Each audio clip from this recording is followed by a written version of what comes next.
আল্লাহ জীবনে কত ঘর দেখেছি,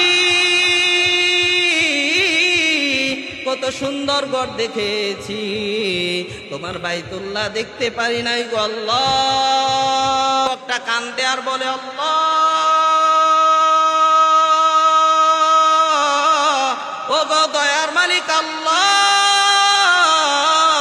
তুমি ছাড়া আমার আর কোনো মালিক নাই, তুমি ছাড়া এই পৃথিবীর মধ্যে আমার বাবাও ফিরায় দিয়েছে, আমার মাও ফিরায় দিয়েছে, আমার সমাজ আমাকে ফিরায় দিয়েছে, রহমাতুল লিল আলামিন আমাকে ফিরায় দিয়েছে। এখন এই পৃথিবীর মধ্যে আল্লাহ তুমি ছাড়া আর কেউ নাই। আল্লাহ ডাক দিয়ে বলেন বান্দা যাও যাও, বান্দা সবাই ফালায় দিতে পারে, মাও তোমাকে ত্যায্য করতে পারে, বাবাও তোমাকে ত্যায্য করতে পারে, সমাজ তোমাকে ত্যায্য করতে পারে, এক দরবার না পাইলে আরেক দরবার তুমি পাইতে পারো, তারপরেও সব দরবার থেকে তুমি ত্যায্য হইতে পারো। আমি তো আল্লাহ এমন দয়ার আল্লাহ,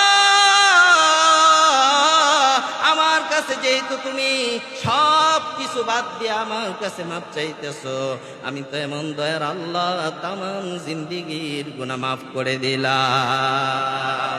এবার জিবরাইল বলে ইয়া রাসূলুল্লাহ ইয়া হাবিবাল্লাহ, মাখলুককে রিজিক কে দেন? আল্লাযী খলাকানি, মাখলুককে আল্লাহ বানাইছেন। আল্লাহর নবী বলেন মাখলুককে আল্লাহ বানাইছেন, রিজিকও আমার আল্লাহই দেন। ওয়াল্লাহু খায়রুর রাযিকিন।